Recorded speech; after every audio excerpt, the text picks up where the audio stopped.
The bank looks down on an elderly man, unaware he's a million-dollar investor.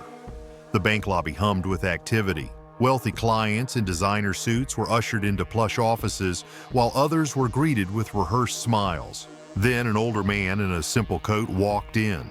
No one noticed him, no one offered a greeting. And when he approached the counter, they made him wait. Does respect come from power or character? Comment 1 for character, 0 for power. Morgan Freeman was a man who had seen every side of success.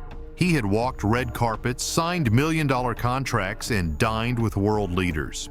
But today he was just another customer at the bank, and from the moment he stepped through the doors, he knew exactly how this would play out. A quick glance told him everything. Wealthy businessmen were greeted like royalty. Bank tellers flashed perfect smiles at clients in tailored suits, but when Morgan approached the counter, the teller barely looked up. "Take a seat, sir. Someone will be with you soon." Morgan glanced at his watch. He was here for an important business loan meeting, one that had been scheduled weeks ago. "I have an appointment with Mr. Price," he said evenly. The teller barely reacted. "You'll have to wait." And so he did. 5 minutes, then 10, then 20. Morgan remained silent, observant, because while he sat there, ignored, dismissed, overlooked, clients with flashy watches and loud voices were immediately ushered in. A few bank employees even chuckled, whispering among themselves. "Guess not everyone gets VIP treatment, huh?" Morgan exhaled slowly, because in just a few minutes, every single one of them would learn the truth. They weren't making a rich man wait. They were making the bank's most powerful investor wait. Morgan Freeman had sat in many rooms where his presence commanded attention. But here, in this upscale bank, he was invisible. The receptionist barely spared him a glance. The security guard at the entrance hadn't even bothered to say hello. And the teller, she was too busy pretending he didn't exist.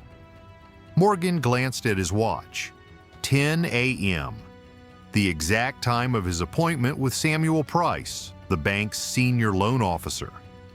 Yet, when he politely inquired about the meeting, the teller sighed, not bothering to hide her impatience. "Mr. Price is busy right now. Please take a seat, sir." Morgan raised an eyebrow.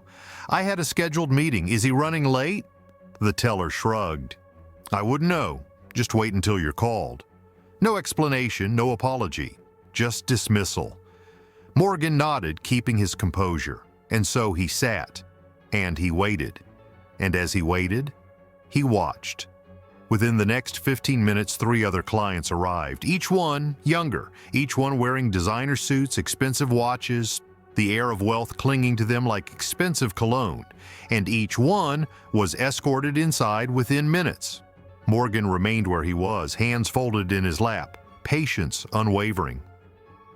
But inside, he was taking notes. At the other end of the counter, 2 bank employees whispered to each other. They thought he couldn't hear. They thought the quiet, well-dressed older man in the corner was just another nobody. "How long has he been sitting there?" "Since before I got back from break." "What's he even waiting for?" "No idea, but if he had money, they'd have seen him by now." Morgan exhaled slowly. There it was, the assumption. To them, money dictated respect, and because he wasn't flaunting his wealth, because he wasn't demanding attention, they assumed he had none. At 11 a.m., 1 full hour after his scheduled meeting, Morgan approached the counter again. "Excuse me," he said, voice steady but firm. The teller looked up, clearly irritated. "Sir, I told you, Mr. Price is busy." "I understand, but I've been waiting for an hour. I'd like to confirm that my appointment is still happening." She huffed. Then, without even checking, she gave a half-hearted smirk and said, "Maybe you should reschedule." These things happen. Morgan studied her. Not with anger, not with frustration, just quiet certainty. Then he gave a small nod. "You're right. These things do happen. And when they do, there are consequences." Because in just a few minutes, the entire bank would realize the colossal mistake they had made. The atmosphere in the bank remained unchanged. Employees moved with practiced indifference, catering to the clients they deemed important. The receptionist chatted idly with a coworker. The loan officers smiled and laughed as they walked their hand-picked clientele into plush offices. And Morgan Freeman? He was still waiting, still watching, still silent, but not for much longer. At precisely 11:15 a.m., the front doors of the bank swung open. A group of well-dressed individuals walked in, their presence instantly shifting the energy in the room. Suits, authority, power. Every employee who had been lounging, laughing, ignoring Morgan suddenly sat up straighter. Because this wasn't just any group of people. This was the board of directors. And leading them, Thomas Grayson, the chairman of the bank. Samuel Price, the loan officer Morgan had been waiting for, rushed out of his office, flustered. "Mr. Grayson, we weren't expecting you so soon." Grayson barely acknowledged him. His sharp, experienced gaze swept across the room. And then, his eyes landed on Morgan, and everything changed. Grayson's face lit up. "Morgan, I'm so glad you're here." The bank fell completely silent. Morgan stood slowly, his presence now impossible to ignore. The receptionist, the tellers, the staff who had dismissed him, their eyes widened. Samuel Price's face drained of color. Because now they all realized they had just spent the last hour ignoring the most powerful client in the building. Grayson approached Morgan with a firm handshake, his tone filled with genuine warmth. "I hope they've been treating you well," he said. Morgan gave a small, knowing smile. "Let's just say it's been an enlightening experience." Grayson frowned. "What do you mean?" Before Morgan could respond, the receptionist, now panicked, jumped in. "Mr. Freeman has only just arrived, sir," she blurted out. Morgan tilted his head. "Is that so?" His tone was calm, measured, but every person in the room felt the weight of what he wasn't saying. Samuel stepped forward, desperate to salvage the situation. "Mr. Freeman, if I had known you were here..." Morgan turned to him, his gaze unreadable. "You did know." Samuel's mouth opened, then closed. Because what excuse could he give?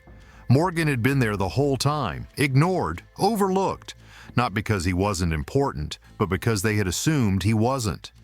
Grayson's expression darkened. He turned to the staff.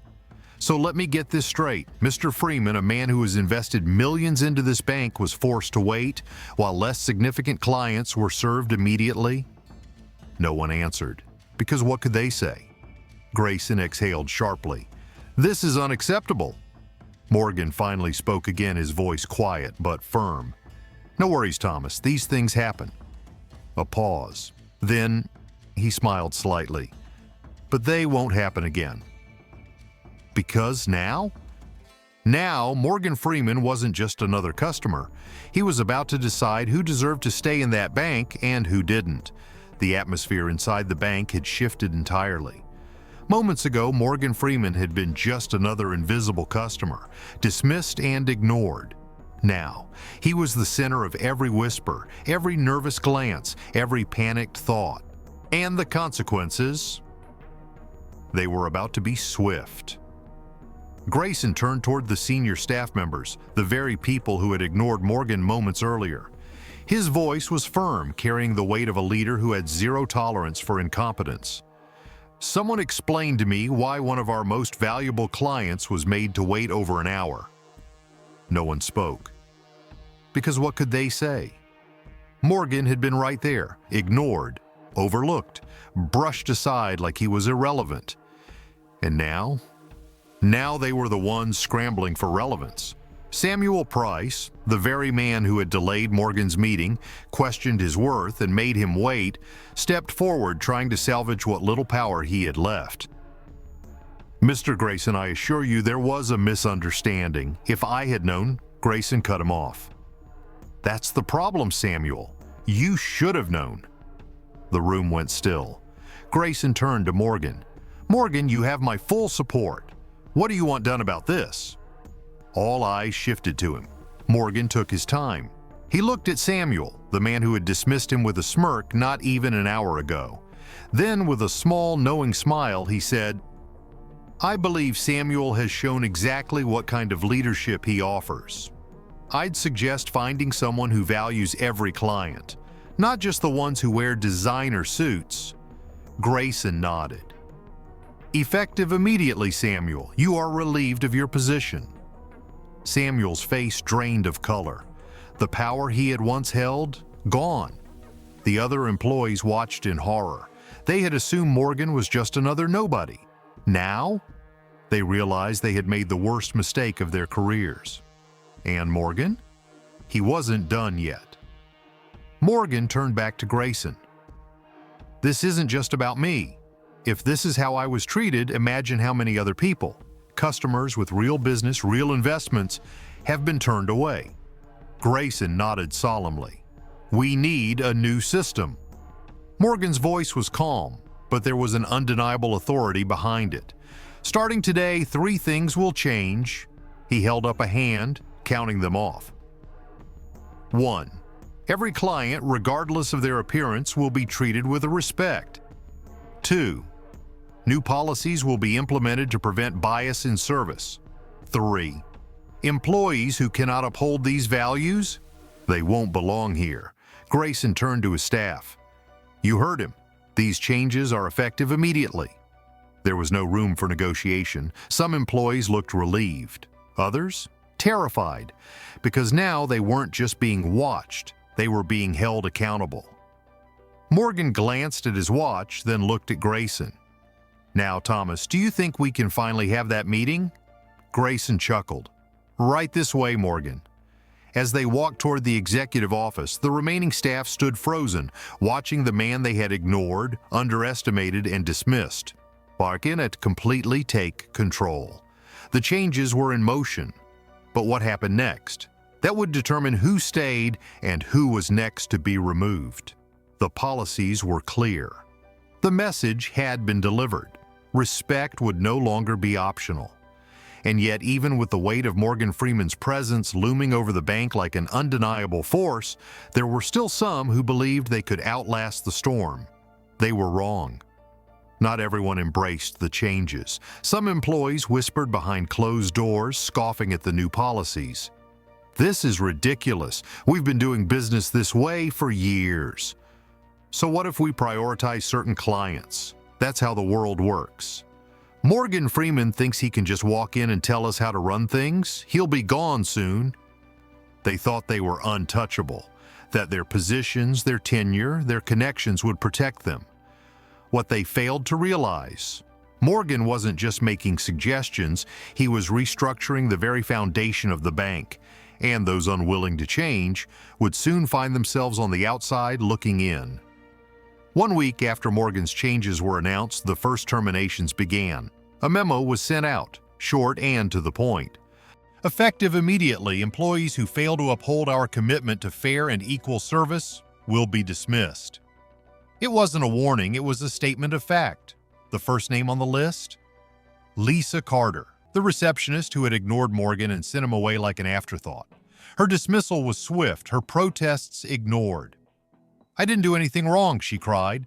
But the security footage told a different story. Morgan had sat in that lobby for over an hour. She had dismissed him. She had laughed with her co-workers. And now, she was paying the price for her arrogance. Lisa's removal sent a ripple through the staff, but it was only the beginning.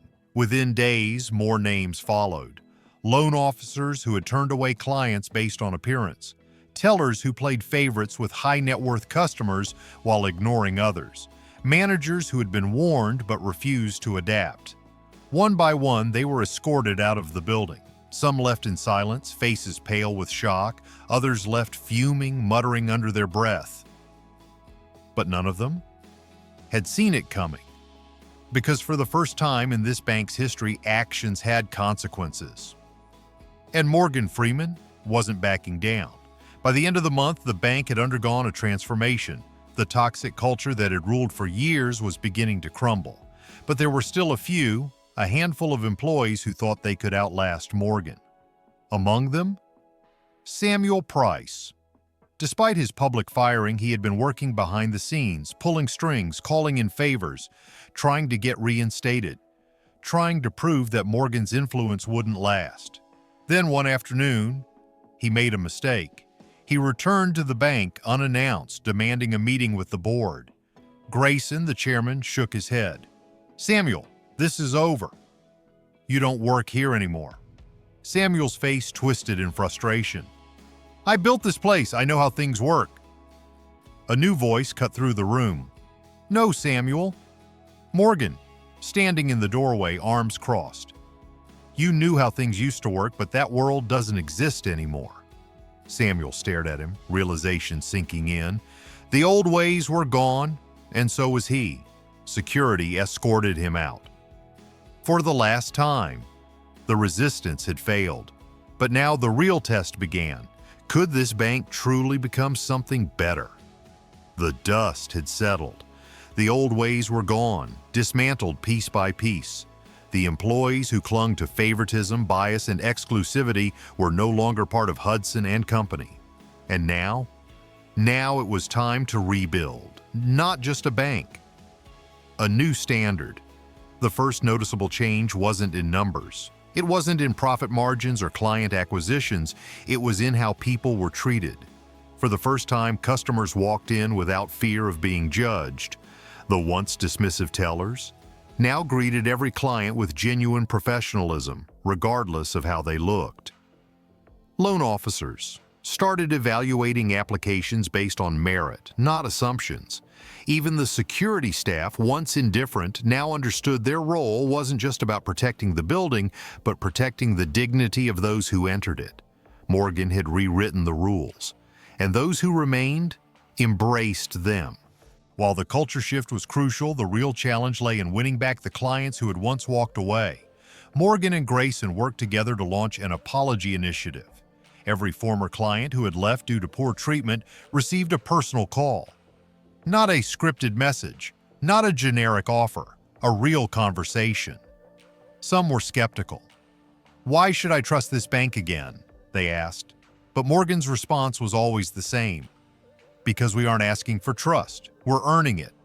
Slowly but surely, they returned. One by one, clients who had sworn off the bank forever began reinvesting, reopening accounts, giving Hudson and Company another chance. And soon, the results were undeniable. 3 months into Morgan's leadership, the numbers spoke louder than any words. Customer satisfaction increased by 85%. New accounts tripled. Revenue surged to the highest it had been in 5 years. The press took notice. Once a bank known for elitism and exclusivity, Hudson and Company was now recognized for fairness, innovation, and inclusivity. Morgan sat in his office reviewing the latest reports. He smiled, not because of the profits, but because the bank had finally become what it should have been all along. One afternoon, as Morgan wrapped up a meeting, his assistant stepped in. "Sir, there's someone here to see you." He looked up, and there she was. Lisa Carter, the former receptionist. The same woman who had dismissed him, ignored him, and assumed he wasn't worth her time. She stood at the door, hesitant. A different person than the one he had met before. Morgan studied her for a moment, then gestured for her to sit. She did. "Mr. Freeman, I came to apologize," she said softly. Morgan remained silent, waiting. "I thought I knew everything about people. I thought I could judge who mattered and who didn't just by looking at them." A pause. "I was wrong." Morgan nodded, his face unreadable. "And what have you learned?" he asked. Lisa swallowed hard. "That respect isn't about who looks powerful. It's about who acts with integrity." Morgan leaned forward slightly. "And what do you plan to do with that lesson?" Lisa took a deep breath. "I'd like to earn a second chance. I want to be part of what this bank is becoming." Morgan studied her. Then, slowly, he smiled. "Show me." The bank had changed. But now it was time to see. Could the people who once resisted change truly become part of something better? The transformation of Hudson and Company was undeniable. Once a place where appearances dictated respect, it was now a bank built on integrity, fairness, and real leadership. And those who had once resisted this change, they had either left or learned. Lisa Carter, the former receptionist who had dismissed Morgan, was now a model employee. Not because she had been given an easy second chance, but because she had chosen to prove herself. She no longer judged clients based on what they wore or how they spoke. Instead, she listened. She treated every person with the respect she once reserved only for those she thought were important. And she wasn't the only one, because the bank itself had changed. Clients walked in knowing they would be treated fairly, professionally, and with dignity. Employees worked together without arrogance or favoritism. And at the center of it all, Morgan Freeman. Not as a tyrant, not as a man who demanded respect through fear, but as a leader who proved that true power isn't about controlling people, it's about inspiring them to be better. As he left the bank one evening, Grayson walked beside him. "Never thought I'd see the day this place turned around," Grayson admitted. Morgan chuckled. "People think change takes years. It doesn't." He glanced back at the bank one last time. "It just takes the right people refusing to accept the wrong things." Through this story, we realize that respect should never be measured by wealth, status, or appearances. Morgan Freeman didn't force change. He showed people why it was necessary. The employees who clung to old habits were left behind, while those willing to learn grew into something greater. This story reminds us that true leadership isn't about power. It's about character. And in the end, it's not about how many people fear you. It's about how many people respect you when they don't have to.